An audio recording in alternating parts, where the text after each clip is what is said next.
নমস্কার বন্ধুরা, আমার নতুন ভিডিওতে তোমাদের সকলকে জানাই স্বাগত। তো আজকে আবারও একটা নতুন রেসিপি নিয়ে চলে এসেছি। তো আজকে রেসিপি একদম অন্যভাবে করবো আর খুবই চটপট। যারা চটপট রেসিপি চাচ্ছ, এই রেসিপি শুধু তাদের জন্য। তো কি কি লাগছে এই রেসিপি করতে সেটা তোমাদেরকে বলে দিই। তো এখানে দেখো অনেকটা কাঁচা লঙ্কা নিয়ে নিয়েছি আর একটু আদা নিয়ে নিয়েছি। আর মশলার মধ্যে লাগবে পোস্ত, সর্ষে, কালো জিরে, টমেটো আর পেঁয়াজ। এতেই রান্নাটা হয়ে যাবে। আর এখানে আছে কাতলা মাছ। তো একটু বড় বড় পিস আছে কাতলা মাছের, নিয়ে এসছে। তো এই দিয়েই করব, খুব চটপট, হাতে সময় নেই যাদের তাদের জন্য এই রেসিপি। তো চলো শুরু করে দিই। তো প্রথমেই মাছের মধ্যে লবণ পরিমাণ মতো আর দিয়ে দেব হলুদ। তো তোমরা যারা লঙ্কার গুঁড়ো ব্যবহার করো তারা অবশ্যই লঙ্কার গুঁড়ো ব্যবহার করবে, আর আমি কিন্তু লঙ্কার গুঁড়ো ব্যবহার একদম করি না। তো এখন এই মাছটাকে ভালো করে মাখিয়ে নেব।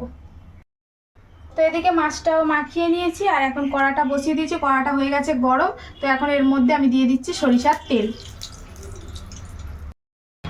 তো এখন মাছগুলো ভেজে নেব বেশ লাল লাল করে। আর আমি একটু মাছ ভাজাটা কড়া করে ভাজি, আমার কিন্তু মাছ ভাজা নরম হলে একদম খেতে ভালো লাগে না।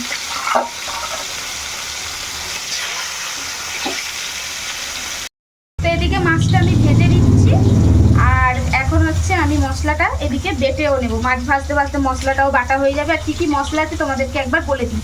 এখানে নিয়ে নিয়েছি আদা, এটা হচ্ছে পোস্ত, এটা হচ্ছে সাদা সর্ষে, আর এটা কাঁচা লঙ্কা। তোমরা এই সাদা সর্ষেটাকে হাফ হাফ করে নিতে পারো, সাদা আর কালো পাইল করে। তো আমি যেহেতু এখানে শুধুই সাদা সর্ষে নিয়েছি। এই হচ্ছে মশলা। এখন এই মশলাটাকে আমি কিন্তু ভালো করে বেটে নেব।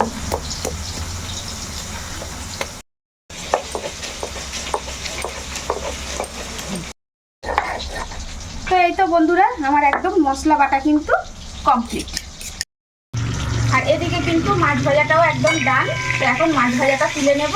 আর আমি কিন্তু একটু মাছটা কড়া করেই ভাজি, তোমরা চাইলে একটু হালকা ভাজাও করতে পারো। তো চলো এখন মাছটা আমি তুলে ফেলবো।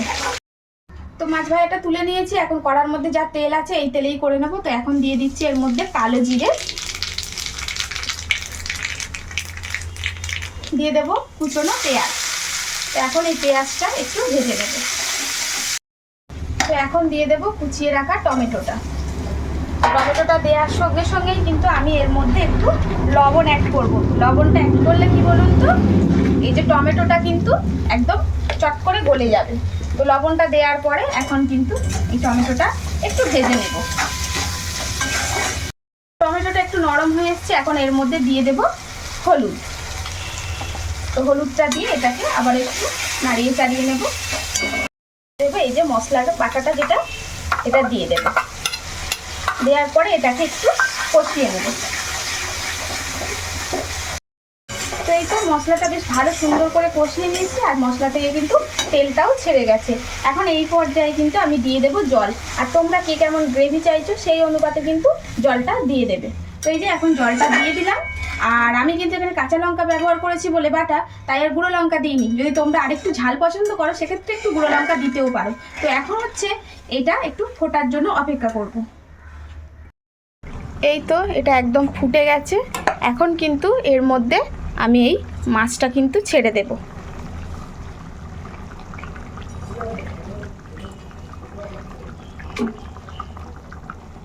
তো এই মাছটা দেওয়ার পরে আবারও একটু আমি মিনিট 10 মতন একটু ফুটিয়ে নেব। এই তো হয়ে গেছে। এখন কিন্তু এটাকে একদম নামিয়ে ফেলবো। এই তো একদম সর্ষে পোস্ত দিয়ে কাতলা মাছের ঝাল। তো আমি একটু গ্রেভিটা বেশি রেখেছি, তোমরা চাইলে একটু অল্প করেও রাখতে পারো। তো বন্ধুরা, চটপট হয়ে যাবে এইরকম রেসিপি কেমন লাগলো তোমাদের? ভালো লাগলে অবশ্যই একটা করে লাভ, লাইক, শেয়ার করতে ভুলো না। আর তোমাদের মতামতগুলো কিন্তু অবশ্যই কমেন্ট বক্সে জানাবে। তো যাই হোক, আজকের মতন আসি। দেখা হচ্ছে নতুন কোনো ভিডিওতে। ততক্ষণের জন্য তোমরা সবাই ভালো থেকো, সুস্থ থেকো, সাবধানে থেকো, হাসি খুশি থেকো। আর অবশ্যই আমার ভিডিওগুলো ওয়াচ করতে থেকো।